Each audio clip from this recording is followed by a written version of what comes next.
साक्षात गोवर्धन पर्वत के रूप में प्रकट हुए। और अन्य मान्यताएं के अनुसार बरसाना में एक पहाड़, उसका नाम है विलासगढ़। तो ये दो मान्यताएं हैं कि भगवान विष्णु जो है एक गोवर्धन के रूप में प्रकट हुए और दूसरा विलासगढ़ के रूप में। कुछ लोग विलासगढ़ मानते हैं विष्णु जी हैं, कुछ लोग गोवर्धन मानते हैं। लेकिन जो भी हो, दोनों ही ब्रजभूमि में एक बहुत बड़े तीर्थ स्थल है। ये बरसाने में चारों दिशाओं में ये जो पर्वत है ये लाडली लाल का पर्वत है, और विलासगढ़ ये बरसाने का पर्वत, लाडली लाल का पर्वत, मानगढ़, कानगढ़ और विलासगढ़, ये चार पर्वत है। तो इस प्रकार जो है ये पहले इस स्थान का नाम था वृषभानुपुर, या जो क्योंकि वृषभानु राजा यहाँ पे रहते थे तो इस नाम, इस उनके ही नाम से इस जगह का नाम था वृषभानुपुर। बाद में इसका नाम बदल के कुछ समय बाद रखा गया वर्षाणा। इसका नाम वर्षाणा है, हम बरसाना बुलाते हैं लेकिन इसका नाम वर्षाणा है। और ऐसे कई सारे स्थान है यहाँ पे। हम यहाँ से आगे जाएंगे तो प्रेम सरोवर है आगे। तो प्रेम सरोवर में उसमें रूप गोस्वामी लिखते हैं कि एक बार जो है कृष्णा राधा रानी के बालों में बेनी बना रहे थे और उसके अंदर फूल डाल रहे थे। तो फूल डालते समय एक मधु जो है वो बार बार वो फूल, जैसे मधु का काम होता है, मधु का काम होता है हनी लेना फूल से, तो बार बार वो फूल के ऊपर मंडरा रहा था और राधा रानी के कान में वो बार बार उसका हमिंग साउंड दे रहा था। तो राधा रानी इरिटेट हो गई कि ऐसा भगा रही थी उसका हाथ से। वहां पे द्वार पर मधुमंगल खड़े थे, तो मधुमंगल ने आया और वो उन्होंने पूरे वो मधु को वहां से हटा दिया, मतलब वहां से उसको मारा नहीं, उसको बाहर, मतलब उसको बाहर उड़ा दिया। तो मधुमंगल चिल्लाने लगा कि मधु गया, मधु गया। अभी राधा रानी आप टेंशन मत लो, मधु गया। तो राधा रानी कृष्ण के बाजू में बैठी थी, लेकिन राधा रानी को क्या लगा कि कृष्ण का एक नाम है मधुसूदन, तो राधा रानी को लगा कि मधुसूदन चले गए। तो राधा रानी वहां पे जोर जोर से उनके आंखों से अश्रु की धारा बहने लगी। वो उन्होंने सोचा कि अब मेरे बाल में फूल कौन डालेगा, मेरे बाल में बेनी कौन बांधेगा, कृष्ण तो चले गए, मधु तो चले गए। तो ऐसा वो सोच के जोर जोर से रोने लगी और कृष्ण को समझा रहे कि मधु गया नहीं है, मधु यहाँ पे बैठा है तुम्हारे बाजू में। लेकिन राधा रानी इतने विरह के भाव में चली गई कि वो कृष्ण की बात भी नहीं सुन रही। तो राधा रानी का कृष्ण से प्रेम देखकर जो है कृष्ण खुद रोने लगे। राधा रानी भी रो रहे हैं और कृष्ण भी रो रहे हैं, और दोनों के प्रेम के इस क्रंदन से जो है प्रेम सरोवर का निर्माण हुआ। तो प्रेम सरोवर जो है राधा और कृष्ण दोनों के विरह विप्रलंब भाव जो है, उस उनके जो आंसू है उनसे वो प्रेम सरोवर का निर्माण हुआ है। और एक कथा है कि एक बार जो है नारद मुनि, उनको पता चला कि भगवान की रासलीला हो रही है। तो रासलीला में भाग लेने के लिए नारद मुनि भी आए कि हमको भी भाग लेना है। तो ललिता सखी ने दरवाजे पर उनको रोक दिया कि अंदर केवल गोपियों को प्रवेश है, पुरुषों को प्रवेश नहीं है। अंदर केवल एक ही पुरुष है, वो कृष्ण है, और कोई पुरुष नहीं है वहां पे। तो नारद मुनि ने कहा कि मुझे जाने दो ना, आप जो बोलोगे मैं वो करूंगा, लेकिन मुझे रासलीला में जाने दो। उन्होंने बोला आपको गोपी जैसा बनना पड़ेगा। तो नारद मुनि ने कहा ठीक है, मैं चाहता हूँ गोपियों का कपड़ा पहन के आता, मैं गोपी बन जाऊंगा। तो ललिता सखी ने बोला कि ऐसा नहीं चलेगा, आपको पूरा गोपी भाव भी लाना पड़ेगा। गोपी के कपड़ों से आप गोपी नहीं बन सकते, आपको पूरा गोपी भाव लाना पड़ेगा। तो नारद मुनि ने बोला कि गोपी भाव तो कितना उच्च स्तर का है, अब तो हम श्रद्धा के स्तर पर है। श्रद्धा से भाव के स्तर पर जाओ तो बहुत टाइम लग जाएगा। तो नारद मुनि को एक मंजरी ने साइड में लेके कहा कि बाजू में प्रेम सरोवर है, तुम प्रेम सरोवर में जाके स्नान करो, तुमको गोपी भाव तुरंत मिल जाएगा। तो नारद मुनि गए, 3 डुबकी लगाई और जब बाहर आए तो नारद मुनि नहीं रहे, वो नारद ही गोपी बन गए। तो ये राधा रानी और कृष्ण का ये आंसुओं से जो सरोवर बना, वो प्रेम सरोवर। ये तो आगे की तरफ है, लेकिन बरसाना तो बहुत बड़ा है। जैसे मैंने बोला कि 4 दानगढ़, मानगढ़, विलासगढ़ और लाडली जी का जो मंदिर है वो भी एक पर्वत है। ऐसे 4 पर्वत है। हम पूरा प्रभु जी पूरा परिक्रमा करेंगे? नहीं, अभी हम प्रेम सरोवर जाएंगे। अभी हम लोग प्रेम सरोवर में जाएंगे, उसके बाद नंदगांव। तो प्रेम सरोवर अभी हम जाएंगे और उसके बाद जो है हम लोग नंदगांव में जाएंगे। नंदगांव में भी कई सारे स्थान है। नंदगांव की कुछ कथा बताओ, क्योंकि उधर पंडा कुछ बताने नहीं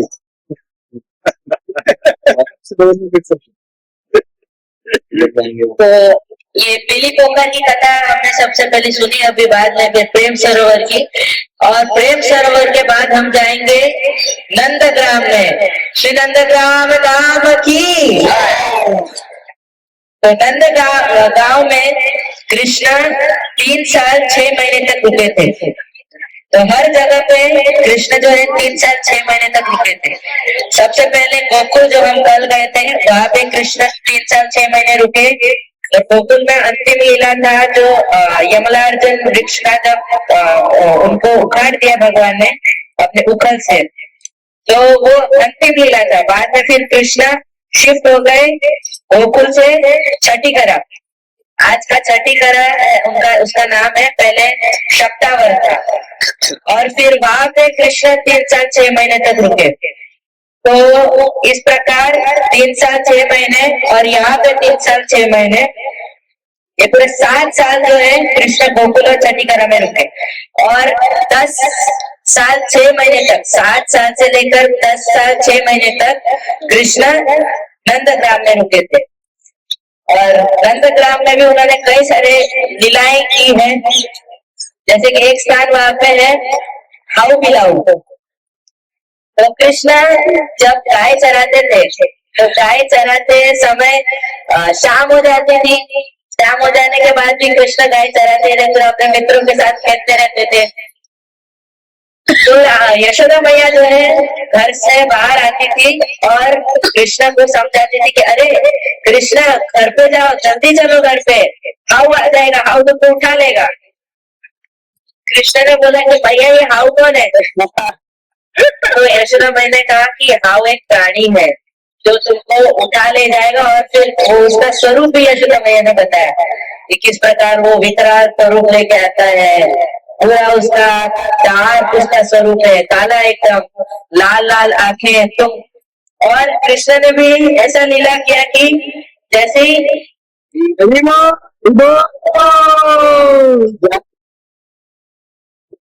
यशोदा मैया उसका स्वरूप का डिस्क्रिप्शन देते थे, हाउ जो है बहुत ही काला विकराल स्वरूप, उसके लाल लाल आके आपको उठा लेगा। तो कृष्ण दौड़ के जाके मैया यशोदा की गोद में जाके बैठ जाते थे। तो लेकिन मैया मुझे यहाँ से लेके चलो, मुझे डर लग रहा है। तो फिर मैया यशोदा उनको घर पे लेके आती थी। तो ये हुआ हाउ मिलाओ। और वहां पे दूसरा स्थान है नंद बैठक, जहाँ पे नंद महाराज जो है अपने मिनिस्टर्स, नंद महाराज राजा थे ना नंदग्राम के, तो वो मिनिस्टर के साथ बैठ के वहां पे वार्तालाप किया करते थे। इससे जो मैनेजमेंट संबंधी जो वार्तालाप वो किया करते थे। और एक स्थान है वो है उद्धव क्यारी। यहाँ पे उद्धव जी ने, जब उद्धव जी गए थे कृष्ण को लाने के लिए मथुरा से, तो उद्धव जी ने कृष्ण के चरण चिन्ह देखे उद्धव क्यारी से। तो उद्धव जी ने वहीं पे अपने रथ को रोका और वहां से दंडवत प्रणाम करके नंद ग्राम के अंदर घुसे। तो एंट्रेंस पर उद्धव क्यारी है। तो दंडवती परिक्रमा जो कई सारे भक्त लोग करते हैं, ये अक्रूर जी ने नहीं, उद्धव जी ने चालू किया कि वो उद्धव जी जो है उसके अंदर गए और बाद में जो है उद्धव क्यारी और फिर हाउ बिलव और वहां पे वृंदा कुंड है। वृंदा कुंड जो है वो जिस तरह जो ये राधा कृष्ण की जितने भी माधुर्य संबंधी लीलाएं होती है, तो वृंदा देवी तुलसी महारानी की मैनेजर उसको मैनेज करती है, किस प्रकार कहाँ पे कैसे किस समय पर कैसे राधा कृष्ण का मिलन कराना है, कैसे विरह होगा, कैसे राधा कृष्ण फिर से झूले पर झूलेंगे, कैसे कृष्ण जो है राधा रानी की चरण धूलि फिर से अपने मस्तक पर लेंगे, ये सारी जितनी भी लीलाएं होती है ये सभी जो है वृंदा देवी तुलसी महारानी इसको अरेंज करती है हर एक स्थान पर। और तुलसी महारानी का एक तोता है, उस तोते के अंदर और 1,00,000 तोते हैं, तो वे पूरे ब्रज में फैले हुए हैं, वो पूरा इंफॉर्मेशन देते हैं। तो 1,00,000 तोते जो है, जो मेन तोता उनका जो लीडर है उनको इंफॉर्मेशन देते हैं और मेन तोता जो है वो फिर वृंदा देवी को इंफॉर्मेशन देता है। तो वहां पे वृंदा कुंड है, अभी वो फिलहाल अभी इस्कॉन के नाम पर हो गया है, तो वो वहां पे वृंदा कुंड है। और फिर मेन जो नंदेश्वर पर्वत है उसके ऊपर जिसके ऊपर पूरा नंदग्राम बसा हुआ है, वहां पे नंद महाराज का भवन है, आप दूर से उसको देख सकते हो पहाड़ के ऊपर, जिस प्रकार ये भी पहाड़ के ऊपर था वो भी नंदीश्वर पर्वत वो भी ऊपर है। और बाजू में ही नंदग्राम के बाजू में आशेश्वर महादेव का मंदिर है। तो आशेश्वर महादेव जो है आशा ईश्वर, जब कृष्ण का प्राकट्य हुआ तो महादेव भी आए थे, शिव जी वैष्णवा नाम यथा शंभु, महादेव भी आए, मैं भी दर्शन करूंगा। तो जब वो आए तो यशोदा मैया ने देखा कि उनके गले में सांप है, पूरे शरीर का भस्म लगाया हुआ है, जटा है लंबी लंबी। तो यशोदा मैया ने बोला कि बाबा जी आपको क्या चाहिए? तो उन्होंने बोला मुझे कुछ नहीं चाहिए, मुझे आपके लाला के चरण धूलि चाहिए। तो यशोदा मैया ने बोला नहीं नहीं, मेरा लाला आपको देख के डर जाएगा, आपको मैं अंदर नहीं छोड़ सकती। तो उन्होंने बोला नहीं डरेगा, आप छोड़ो मुझे अंदर। बाद में फिर यशोदा मैया ने जब उनको अंदर नहीं छोड़ा तो नंदग्राम के पास वो एक पेड़ के नीचे जाके बैठ गए, आशा लगा के हाँ एक दिन मुझे भी कृष्ण के दर्शन होंगे, कृष्ण जब बड़े होके बाहर निकलेंगे तो मुझे भी दर्शन होंगे कृष्ण के। तो उस समय जो है जब शिव जी जो है नंदग्राम से बाहर चले गए तो कृष्ण जो है जोर जोर से रोने लगे और जितनी भी गोपियां थी उनको शांत करा नहीं पाई। कृष्णा इतने जोर से रो रहे कोई शांत ही नहीं करा पा रहे। तो एक गोपी ने यशोदा मैया को बोला कि यशोदा तुम जाओ और वो पास में वो अभी भी वो ब्राह्मण बैठे हैं आशा लगा के कि फिर मुझे भी एक दिन दर्शन होगा, वो ब्राह्मण को बुला के लेके आओ। तो यशोदा मैया गई और उन्होंने शिव जी को बुलाया और शिव जी ने जब कृष्णा के दर्शन किए तो कृष्णा ने रोना बंद किया और वो खिलखिलाकर हंसने लगे। तो ये लीला सिग्निफाई, ये लीला हमें दर्शाता है कि भगवान जब भक्त से विलग हो जाते हैं तो भगवान कभी भी खुश नहीं रह सकते। इस प्रकार एक गाय जो है अगर अपने बछड़े से दूर जाती है तो हमेशा उसी के बारे में चिंतन करती रहती है। और भगवान का नाम क्या है? भक्त वत्सल। वो अपने बछड़े की तरह जो है हमें ट्रीट करते हैं, हमें हमारा पालन पोषण एक बछड़े की तरह करते हैं। तो भक्त और भगवान के बीच में जो बाधा डालता है, जो स्पीड ब्रेकर जो बनता है भगवान और भक्त के बीच में, वो एक बहुत बड़ा वैष्णव अपराधी है। जो वैष्णव अपराध करता है वो कभी भी भगवान को प्राप्त नहीं कर सकता है। तो इस प्रकार जो ये नंदग्राम की कथा थी, वृंदाकुंड नंदीश्वर पर्वत, और वहां पे नंदीश्वर महादेव का भी मंदिर है क्योंकि वो शिव जी का ही पर्वत है, तो नीचे नंदीश्वर महादेव का भी मंदिर है। तो ये कथा था पूरे नंदग्राम और बरसाना का। हरे कृष्ण राम की ईशाना नाम की लाडली जी की श्रीमती राधा रानी की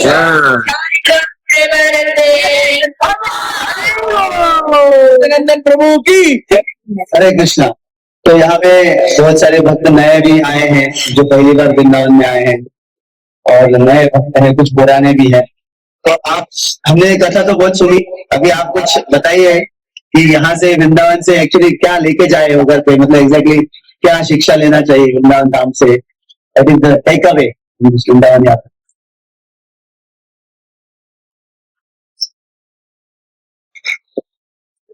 हम लोग ये वृंदावन धाम में आए तो है, लेकिन कई सारे लोग तब पड़े कि यहाँ पे जब दुकानों में शॉपिंग करेंगे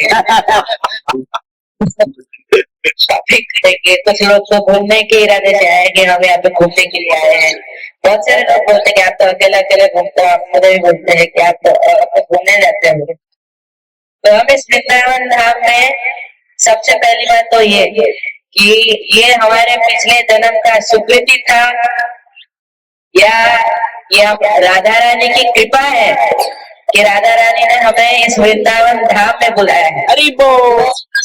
आप सबके ऊपर जो भी इधर बैठे हैं सबके ऊपर राधा रानी की कृपा है। राधा रानी ने अपने लिस्ट में उनका नाम लिखा है कि उनको वृंदावन में आना है। तो ये सबसे पहली बात कि हमें राधा रानी के प्रति कृतज्ञ होना चाहिए कि उन्होंने हमें वृंदावन धाम में वास दिया। तो वृंदावन वासी जो हम बोलते हैं 3 लोगों को बोला जाता है। जो सबसे पहले तो यहाँ पे परमानेंटली रहते हैं उनको वृंदावन वासी बोला जाता है। जो यहाँ पे कुछ दिन के लिए यात्रा के तौर पर कुछ दिन के लिए रहने आते हैं उनको भी वृंदावन वासी बोला जाता है। जो वृंदावन के बारे में सोचते हैं उनको भी वृंदावन वासी बोला जाता है। तो राधा रानी के प्रति हमें कृतज्ञ होना चाहिए कि उन्होंने हमें इस वृंदावन में वास प्रदान किया। इस वृंदावन में उन्होंने हमें वृंदावन में आने का मौका दिया। तो कई सारे लोग हैं जो वृंदावन आना चाहते हैं लेकिन कभी उनको टाइम नहीं मिलता, कभी उनको ऑफिस में छुट्टी नहीं मिलती। कई सारे, क्योंकि राधा रानी का जब तक हमें हमारे ऊपर कृपा नहीं होगा तब तक हम वृंदावन धाम में पैर भी नहीं रख सकते। और दूसरी चीज, कई सारे भक्त लोग देखते हैं कि हाँ यहाँ पे बहुत कचरा है, यहाँ पे तो सब ऐसे खाते हैं पैकेट वहीं पे फेंक देते हैं। तो ये एक्सटर्नल रूप में जो बाहरी तौर से जो हमें दिखता है वृंदावन, ये तो पूरा एकदम कचरा करके रखा है, लेकिन हमारे आंख में ये जो in English naked eyes, we can not see this Vrindavan from this naked eyes. So हमको ये कैसे देखना चाहिए? प्रेम अंजन छुरिता भक्ति विलोचन है ना, कि प्रेमांजन छुरिता, प्रेम के आंखों से जब हम इस वृंदावन को देखेंगे। आप पूछे उन भक्तों को जो भावी भक्त होते हैं, आप उनको पूछे कि उनको वृंदावन में तो कोई भी परिस्थिति एडजस्ट करके लेंगे, क्योंकि उन्होंने उस आंखों से वो वृंदावन को देख रहे हैं कि ये किसका धाम है? भगवान कृष्ण का धाम है, ये राधा रानी का धाम है। तो हमें कभी भी ये अपराध नहीं करना चाहिए कि हमें बाहरी तौर से दिखता है, क्योंकि माया ने जो इस पूरे धाम को कवर कर रखा है कि ताकि बाहर के लोग जो है, आउटसाइडर्स, फॉरेन लोग जो है यहाँ पे ना आ पाए। तो जो वृंदावन को नहीं देख सकते वो अपराध करके रहते हैं, और एक बार अपराध हो गया, धाम के प्रति अपराध बहुत बड़ा अपराध होता है। तो ये हमें भी नहीं समझना चाहिए कि आपने बहुत कचरा है, ये इधर तो मतलब बहुत गंदगी है। तो ये सबसे पहले हमको ये मेंटालिटी निकाल देना चाहिए। तीसरी बात, हम वृंदावन में क्या ले सकते हैं? हम वृंदावन से कुछ ले सकते हैं तो वो केवल राधा रानी की कृपा को ही हम लेके जा सकते हैं, क्योंकि राधा रानी की कृपा के बिना हमारे पास अधिकार ही नहीं, हम कुछ ले सके यहाँ से। वृंदावन धाम को हम क्या लेके जाएंगे? हम नदी की तरह बह रहे हैं कि कभी माया के चपेट में जा रहे हैं, जिसमें तटस्थ में है हम लोग, कभी माया में जा रहे हैं, कभी भगवान की तरफ, कभी माया में, कभी भगवान की तरफ। तो हम यहाँ से कुछ ले सकते हैं, कुछ टेक अवे, इस प्रकार फ्री गिव अवे होता है ना। तो राधा रानी हमको अपनी कृपा बांट रही उनके प्रेम के दृष्टि से, और हम जो है उनकी कृपा को लेकर जा सकते हैं। और उनकी कृपा का मतलब है कि राधा रानी जो है भगवान के बाएं अंश से निकली है, और बलराम जी जो है भगवान के दाएं अंश से निकले हैं।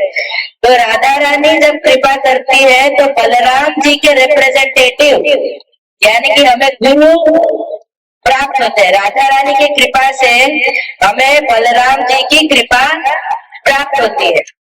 तो हम यहाँ से सिर्फ एक ही चीज लेके जा सकते हैं, राधा रानी की कृपा।